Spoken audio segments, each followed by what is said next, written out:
I spent 18 months developing a groundbreaking cybersecurity system capable of predicting and neutralizing attacks before they even began. TitanTech seemed like the perfect place to bring it to life. Well-funded, innovative, and equipped with all the resources I needed. But what I didn't realize was that CEO Brandon Holt had a very different plan. Wait until my project was nearly complete, then steal it. My name is Maya Lin, and until yesterday I was the lead AI architect at TitanTech. I had left a stable, high-paying job at Microsoft to join this promising startup, bringing with me years of expertise and an idea I believed could revolutionize the cybersecurity industry. My creation, Sentinel Shield, was named after the ever-vigilant guardians in mythology. It could identify attack patterns before they fully materialized, generating adaptive defenses in real time. For a year and a half, I poured everything into this project, working 80-hour weeks to build Sentinel Shield from the ground up. Brandon would occasionally stop by my lab, making small talk, reviewing progress reports, and flashing that signature corporate smile, the kind that never quite reached his eyes. "Brilliant work, Maya," he'd say. "The board is ecstatic about your progress." 3 days ago, I reached a critical milestone. Sentinel Shield successfully intercepted and neutralized a highly sophisticated cyber attack simulation, all without human intervention. Not only did it work, but it exceeded expectations, identifying vulnerabilities I hadn't even explicitly programmed it to detect. The AI was learning, evolving. Excited by the breakthrough, I immediately scheduled a meeting with Brandon to present the results. His assistant Rachel squeezed me in for a brief 15-minute slot the next afternoon. When I arrived at his office, I found not just Brandon, but also the company's legal counsel, Andrea Fields, waiting for me.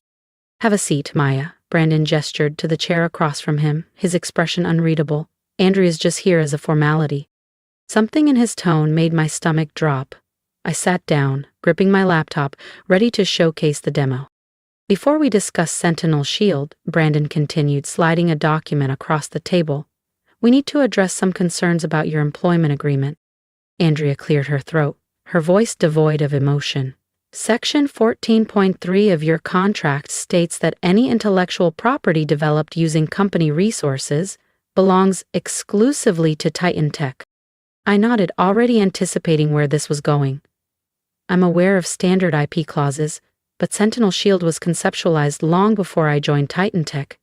I have documentation proving that." Andrea barely blinked. "While you may have had a basic idea, the fully functional system was developed here, on TitanTech's time, using TitanTech's resources."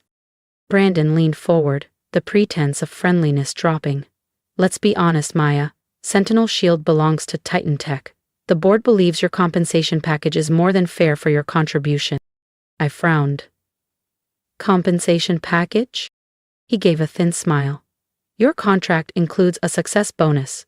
You'll receive a one-time payment of $300,000 once Sentinel Shield launches. That's more than generous by industry standards." The words hit me like a punch. $300,000 for a system that would be worth billions, for 18 months of relentless work, for my research, my innovation. Brandon, oblivious to my growing fury, continued. "Tomorrow, I'll be presenting Sentinel Shield to our biggest investors. We expect to secure an additional $75 million in funding. After that, we'll officially announce TitanTech's groundbreaking new cybersecurity solution."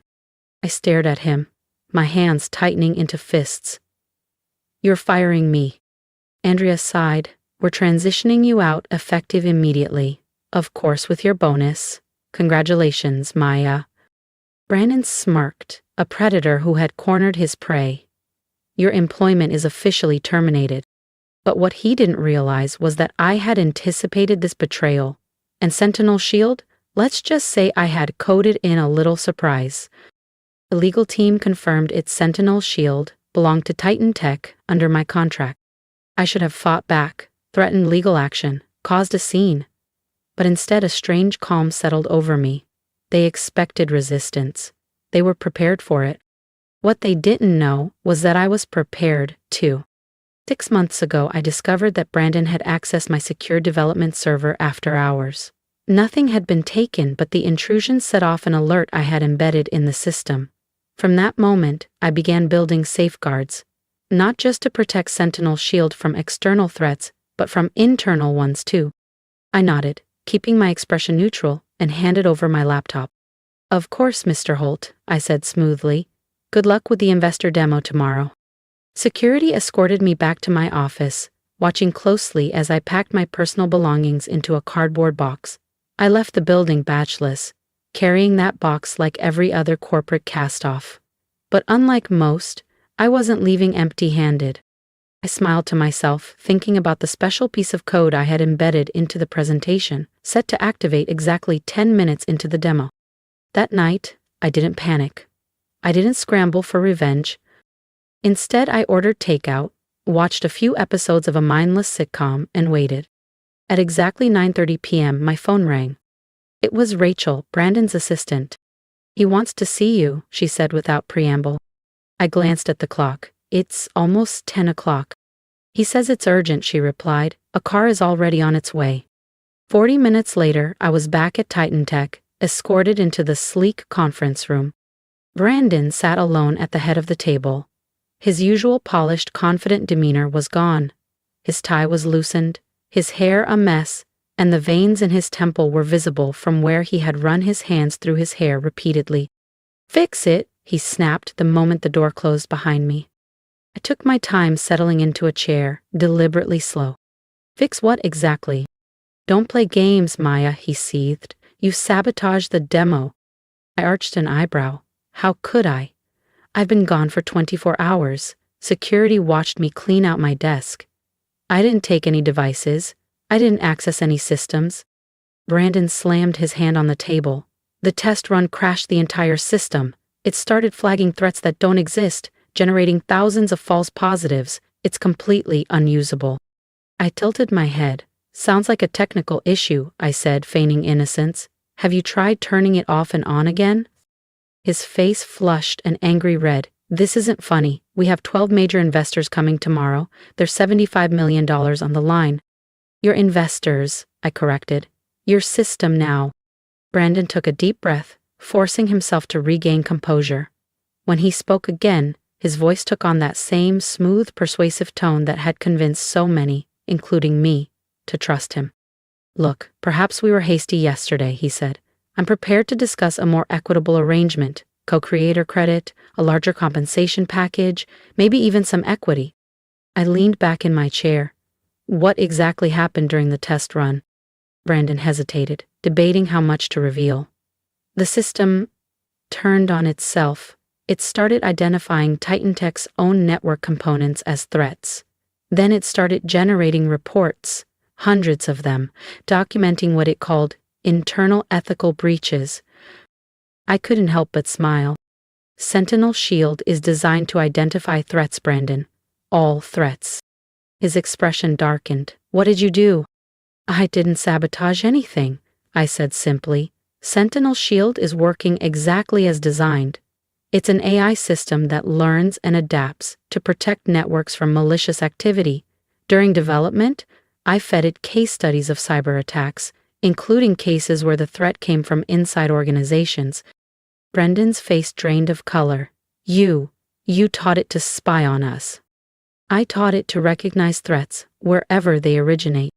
Understanding dawned in his eyes. The system wasn't malfunctioning. It had identified TitanTech itself as a security risk. Or, more specifically, him. Brandon's expression hardened. You can't prove any of that. I leaned back, keeping my face neutral. I don't need to. Sentinel Shield had been documenting everything for months. Every unauthorized access, every copied file, every modified document. It was all neatly compiled in the reports it generated, complete with timestamps, access logs, and recorded keystrokes. The silence that followed was profound. Brandon stared at me, the anger in his eyes slowly giving way to something more calculating. What do you want? I folded my hands on the table, full recognition as Sentinel Shield's creator and primary architect, 50% ownership of all related patents and intellectual property, a board seat to oversee its ethical implementation, and $10 million in compensation for your attempt to push me out. His jaw clenched. That's extortion. No, I corrected smoothly. That's negotiation. Extortion would be me sending those reports directly to the investors and the SEC. Brandon exhaled sharply, glaring at me for a long moment. Then, slowly, his shoulders slumped in defeat. The system, he said, voice tight. Can you fix it before tomorrow's demo? Sentinel Shield doesn't need fixing, I said. It just needs proper authorization protocols. Right now, it's flagging unauthorized commands because its creator, me, was removed from the authentication chain. I reached into my pocket, pulled out a small flash drive and set it on the table between us. This contains a proper authentication update that will resolve the immediate issues, I said. Consider it a good faith gesture toward our new partnership. The contracts can be drawn up tomorrow. Brandon stared at the drive, then at me. And if I refuse? Then Sentinel Shield remains broken, I said simply. Your investor demo fails, and those internal ethical breach reports find their way into some very interested hands. For a moment I thought he might argue, but then, with a resigned exhale, he reached for the flash drive. You planned this all along, he muttered. I smiled. No, I corrected. I hoped it wouldn't be necessary. But after finding you in my secure server 6 months ago, I built in protections, for the system, and for myself. His eyes narrowed. How did you know I'd try to cut you out? I stood, picking up my bag. I didn't, I admitted. But Sentinel Shield is designed to recognize patterns and predict threats before they materialize. I gave him a pointed look. I guess some of that rubbed off on its creator. The next morning, I arrived at TitanTech as the newly appointed co-founder and chief technology officer. Brandon introduced me to the investors with a smile that never quite reached his eyes. The demo proceeded flawlessly. Sentinel Shield neutralized every simulated attack thrown at it with elegant precision. One investor, clearly impressed, turned to Brandon with an eager question. Amazing system, what inspired its development? Brandon hesitated just long enough for me to enjoy the moment. Then, with barely concealed reluctance, he answered. It was actually Maya's brainchild, her vision from the beginning. TitanTech just provided the environment for that vision to flourish. I smiled, stepping in to field technical questions. As I spoke, my phone buzzed with a notification. Sentinel Shield authentication restored. Threat neutralized. System integrity restored. Creator protections active. The AI was learning faster than I'd anticipated. It had recognized a threat, neutralized it, and safeguarded its future, just as designed. 3 months later, Sentinel Shield had its first commercial implementation, preventing a major cyber attack on a global banking network. The incident, which could have resulted in an estimated $340 million in damages, instead solidified Sentinel Shield as the gold standard in cybersecurity. Brandon and I maintained a professional relationship. He focused on business development, where his skills were genuinely valuable. I led technical innovation, where my expertise was irreplaceable. We were not friends, and we never would be. But we had reached an equilibrium that worked. Sometimes I wondered if I could have handled things differently, taken legal action, fought it out in court. But in the end, I had built something too powerful to be stolen. And I had ensured that no one, not even Brandon Holt, would ever control it without me. Brandon's attempted betrayal had revealed something far more important than just corporate greed. Technology is only as ethical as the people who control it. That realization became the foundation of how we now deploy Sentinel Shield. Every implementation includes robust ethical guardrails and transparency protocols to prevent misuse. The system doesn't just protect networks, it protects itself and its users from being exploited. Last week, as we celebrated Sentinel Shield's successful public offering, valuing the company at $4.2 billion, a young developer approached me at the event. What's the secret to building something so revolutionary, she asked, eyes filled with ambition. I smiled. It's not about the code, I told her. It's about understanding that the greatest security threats often come from where you least expect them. The real challenge wasn't just creating technology, it was ensuring it could adapt, evolve, and defend itself without compromising its core integrity. Build systems that can recognize threats, adapt to them, and neutralize them while maintaining their ethical foundation, I said. The developer nodded thoughtfully. I glanced at my phone, where a quiet notification from Sentinel Shield appeared. System integrity secured. Threat neutralized. Protections active. Just as it was designed to do. Just as its creator had learned to do. I want to hear from you.